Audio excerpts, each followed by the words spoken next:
याकू कण जीवन कहती एमिति बंचिबा अपेक्षा मृत्यु 1.5 गुण श्रेयस्कर।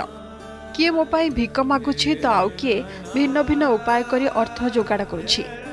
एमिति भिक मागिले कौन मो जीवन बंचीजिब, किंतु आशा करुछि आपण मते आशीर्वाद करंतु मु बंची जाए। मृत्यु को अति निकटरू देखुथिबा ये होछि अभिनेता पिंटू नंदक कथा। एबे राजधानी दिल्लीर एक हॉस्पिटल रे चिकित्सित हेउछंती पिंटू।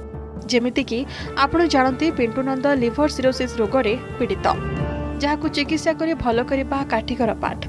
से सहस्त्र लिवर ट्रांसप्लांट, किंतु एथिपाई पानी भली टंका खर्च करिबाकू पड़िबो।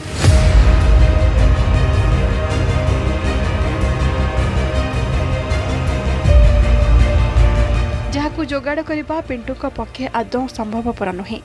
तांको साथी तथा सह कलाकार माने पिंटू को जीवन रक्षा करने प्राणपणे उद्यम करुछंती। दर्शकों को भल पाइबाकू बाध्य करी टंका जोगाड़िबाकू व्यवस्था मध्य करुछंती। किंतु पवित्र शिवरात्रि रे पिंटू को एही विवृत्ति एबे भाइराल हेउछि। एक निर्दिष्ट गणमाध्यम एक कथा को सामना को आनिछि, जेउथरे मृत्यु भिक्षा करिछंती पिंटू नंद। कहिछंती एमिति जीवन जीवा अपेक्षा मरि जिबा भल। साथी कलाकार को सहायता मागिबा प्रसंग को नहीं मर्माहत होइछंती निजे पिंटू नंद।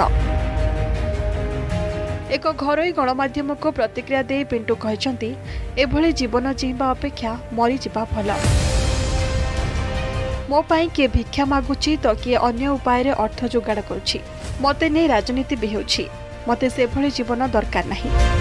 मो नारे जेउ भली भाबे अपप्रचार करा जाउछि से दृश्य आ मो पाई देखिबा संभव नहीं। एमिति जीवन जीवा अपेक्षा मरि जिबा भल। तेबे भगवान को एतिके प्रार्थना से भल हो जातु।